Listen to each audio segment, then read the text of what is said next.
semuaan kayak anak menentukan. Cukup ucapkan asyhadu an la ilaha illallah wa asyhadu anna rasulullah ila hadarati Nabi Mustafa Rasulullah SAW. Nangaran Mustafa itu keajaiban nabi-nabi yang terdahulu sampai sekarang. Nangaran Rasulullah itu ada sampai saat ini. Nampak suruh iblis ada sampai saat itu. Pasuruh jin ada sampai saat itu. Kita aja yang kata bujur-bujur mengenali. Amun ikam bilang makamku ada Rasulullah. Tapi kalau ikam mencari Muhammad, kada usah mencari kemana-mana. Terus lagi, kalau kamu mencari hadiratil muntaha, kada usah kemana-mana. Nah, namun naik ke atas langit yang ke-7, kada usah kemana-mana. Bisa lah ke sana, bisa. Bisa lah mengenal sana, bisa. Ke alam firman Tuhan di mana? Hadiratil muntaha. Surah Yasin turunnya dari di mana? Di hadiratil muntaha. Nah, rukun sembahyang 13 takara di mana dapatnya? Naik 7, turun 6, jumlah 13. Di mana memperoleh kalimat kata subhana bi aqla wa bihamdi? Karena sesuatu penglihatan. Orang masuk neraka, turun api neraka, kemudian Nabi menyebutnya mudah-mudahan mereka itu terbangkit dari siksa api neraka. Terucap adalah subhana bi aqla wa bihamdi. Terjadilah bacaan untuk sembahyang tadi. Masalah ibu bapak jangan dimasukkan sendiri dulu, nanti tersambah ibu bapak. Iya, karena di Isra itu tidak ada menemukan ibu bapak, hanya menemukan para malaikat dan nabi-nabi.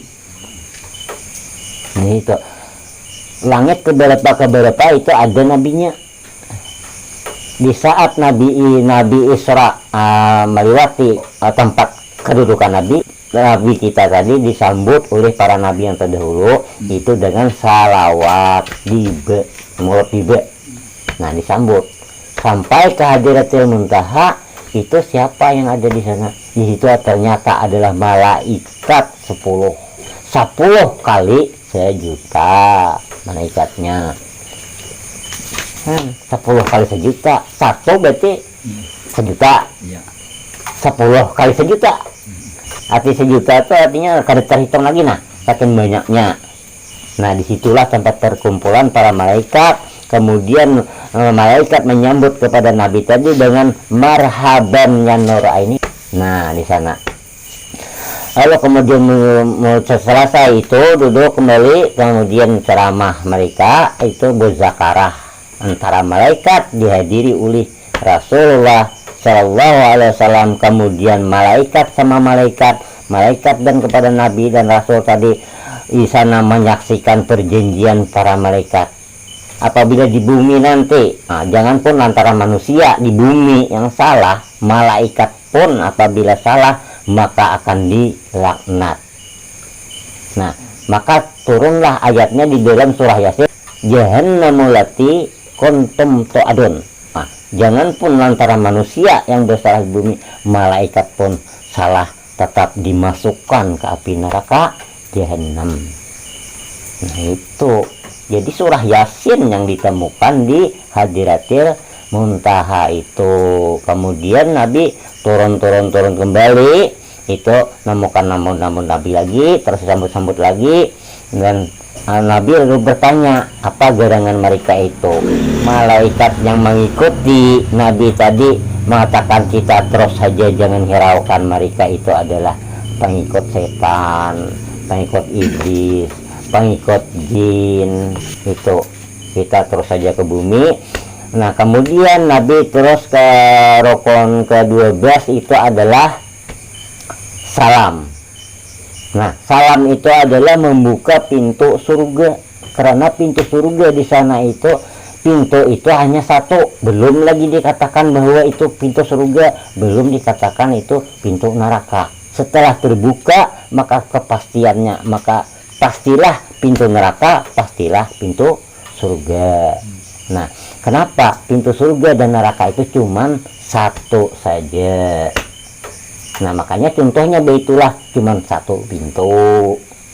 Nah, apabila kabar baik nang kabar nang kula jalani tadi benar, maka di dalam pintu surga ini adalah surga. Jadi pintu aja itu belum lagi pintu surga belum neraka. Apabila sudah terbuka itu ketahuan pintu surga atau neraka. Apabila benar perjalanan tadi, maka dibuka pintu ini, maka surgalah di dalamnya. Lalu kamu apabila salah nang kujalani tadi Nabi, artinya maka terbuka nih, maka adalah neraka isinya. Dikatakan oleh Nabi adalah assalamualaikum warahmatullahi wabarakatuh, assalamualaikum warahmatullahi wabarakatuh. Sudah terbuka pintu, ternyata di dalam adalah surga isinya. Nah, ternyata di sana adalah makhluk-makhluknya juga. Di surga tadi banyak bersenang bergembira ria di surga. Nah, kemudian Nabi yang ke-13 lokonnya adalah tartib. Kemudian Nabi mentartibkan mereka-mereka yang di dalam surga tadi. Nah, itulah orang memaknai mana tartib itu belum ada jelas sampai sekarang. Ada menerangkan bahwa tartib itu menghabisi pekerjaan, maknanya selesai. Bagiku bukan selesai. Tartib itu adalah pekerjaan yang benar lu teruskan, pekerjaan yang salah hentikan.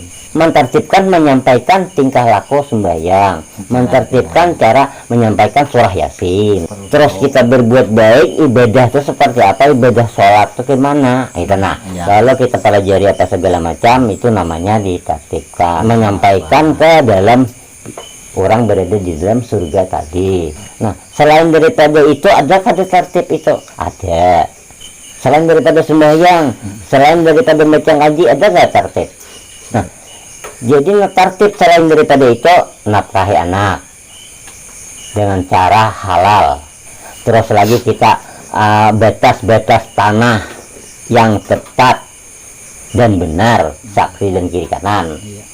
Nah, terus lagi makanan, nah itu harus kita tertibkan, yang mana yang bagus yang dimakan, nah mana yang kada, ada yang haram, ada yang halal, dijelaskan ini yang kada boleh dimakan, ini boleh dimakan, alasannya itu ada, ya ada semua. Jadi alasannya babi ada, alasannya kodok ada. Nah, alasannya itu sebelum mendapatkan alasan-alasan itu adalah harus diteliti lebih dulu. Berbulan-bulan lamanya meneliti barang sesuatu yang kita makan. Nah, itu mentartibkan itu. Nah, kita pasti kawin bernikah itu tertib juga namanya. Menikah itu harus nikah. Nah, itu kan asalnya kurang baik pekerjaan bagusakan. Nah, kalau mau kita belajar guru, amalnya belajar baik. Nah, istilahnya kan terdengarkan. Jangan kita menceritakan aja, mendengarkan orang kada. Ini peminta-mintarnya pandai. Kalau iblis itu seakan-akan lebih alim, tapi menjelaskan ke dalamnya kada mau. Sehingga parnom. Nah, artinya rahasia dan rahasia. Boleh jadinya belajar aku, tapi kan harus bayar. Nah, ini hitamnya ini sasarannya. Nah, itu kan pekerjaan iblis seperti itu. Nah, tapi kalau dari Jibril gratis. Nah, cuman ongkos jalan aja aku nah. Kalau ada kawak berjalan seorang, ambil kau kah? Nah, gitu. Makanlah ada ketujuan. Nah, makanya jadi yang mahal harganya dikerjakan orang, yang murah harganya tidak dikerjakan orang. Nah, inilah anjuran iblis. Itulah orang terpimpin dari iblis seperti itu.